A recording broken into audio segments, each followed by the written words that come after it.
Hello and welcome to the Coding Bytes. I am Abhishek Parmar, and in this video we are going to solve trapping rainwater problem, which is a very popular interview question asked by Amazon and Microsoft. So what we have to do is we have to find how much block of water we can store in this particular blocks. For example, in this particular array 50623, the height of the first element is 5 and after that we have the height is 0.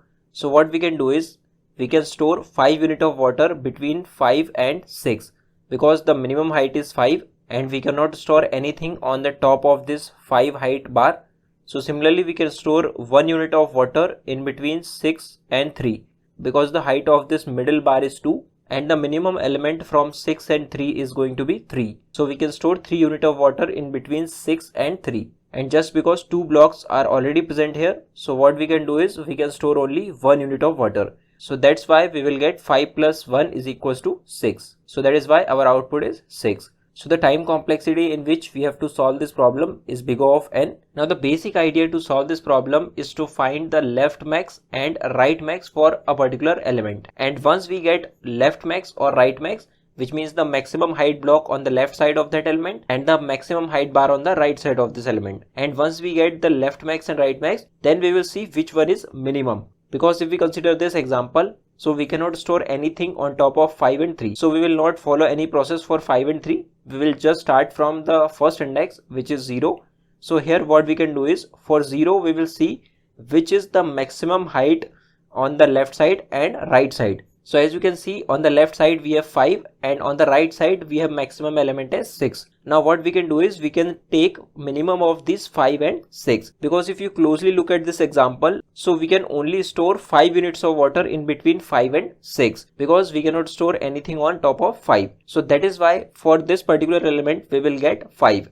Now as you can see, for this particular element 6 we cannot store any amount of water, so we will move to 2. Now for 2 again we will do the same thing. We will find the maximum on the left side and maximum on the right side. So the maximum element on the left side of 2 is 6 and on the right side is 3. So again we will take the minimum of both of these. So the minimum is 3. Now here as you can see, 2 blocks are already present.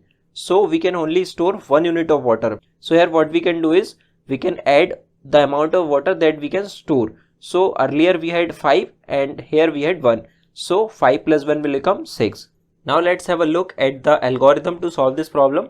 So what we are going to do, we are going to iterate over this array and then we are going to compute the left max for each element and similarly the right max for each element. And we are going to store all these values in an array. And storing the element in an additional array will take a memory of n. So we'll have to create an array of n size. So that's why the space complexity is going to be big O of n. Now once we compute left max and right max for each element and store in an array, the next thing we are going to do is, so for each element of array we will find the minimum of left max and right max, and whichever is maximum we will consider that. And what we are going to do, we are going to subtract the current element from the minimum that we have already taken from left max and right max. Now as you can see, the first step is to calculate the left max for each element and store in an array. So what we are going to do, we are going to start from index 0, which means the left side of the array.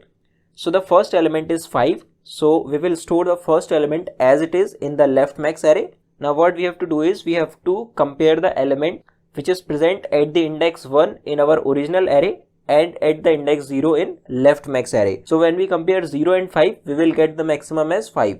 So we will store 5 on the first index of our left max array. Now similarly again we will compare 6 and 5. So here 6 is maximum and that's why we will store 6 on the second index. And similarly we will compare 6 and 2. So we will get 6. And just like this we will calculate the left max from the array. Now similarly we are going to calculate the right max. And this is just the reverse process of calculating the left max. So here we will start from the last element of the array. So first of all what we are going to do, we are going to store the last element of our original array to the last index of our right max array, which is 3.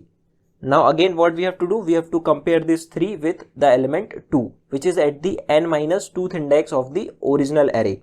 So when we compare 2 and 3, the maximum element is 3 and that is why we will store 3 in the right max array. And similarly again we will compare this 3 and 6.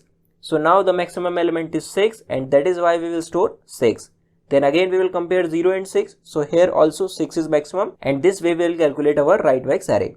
Now the third step is to iterate over the array and find the minimum of left max and right max and subtract the ith element from this minimum value. So we will start from the index 1 of the original array and the element is 0. So here what we will do is we will calculate the minimum of left max and right max, and we will store this particular value in our minimum variable.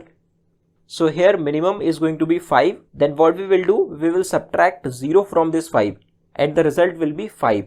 So we will store 5 in the result variable. Now we will do the same for the next index, which is second index. So here again we will calculate the minimum. So this time the minimum is going to be 6, and then we will subtract 6 from 6. So we will get 0. When we add 0 to this 5, which was result, the result will still be 5.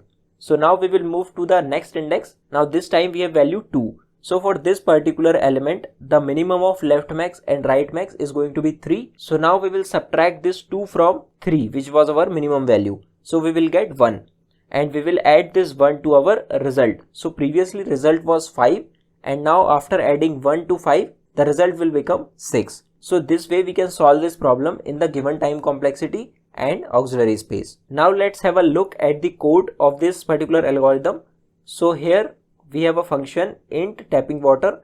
So the name of the function is tapping water, and this particular function is taking an array and the size of array is n. Now here we are taking two variables to store result and the minimum of left max and right max, and both are initialized with value 0. Now what we are going to do, we are going to first of all calculate the left max and right max for each element, and then we are going to store both of these values in two separate arrays. So here first of all we are creating an array lmax, which is going to store all the left max values, and then similarly we are going to create rmax array, and here also we will store all the right max values.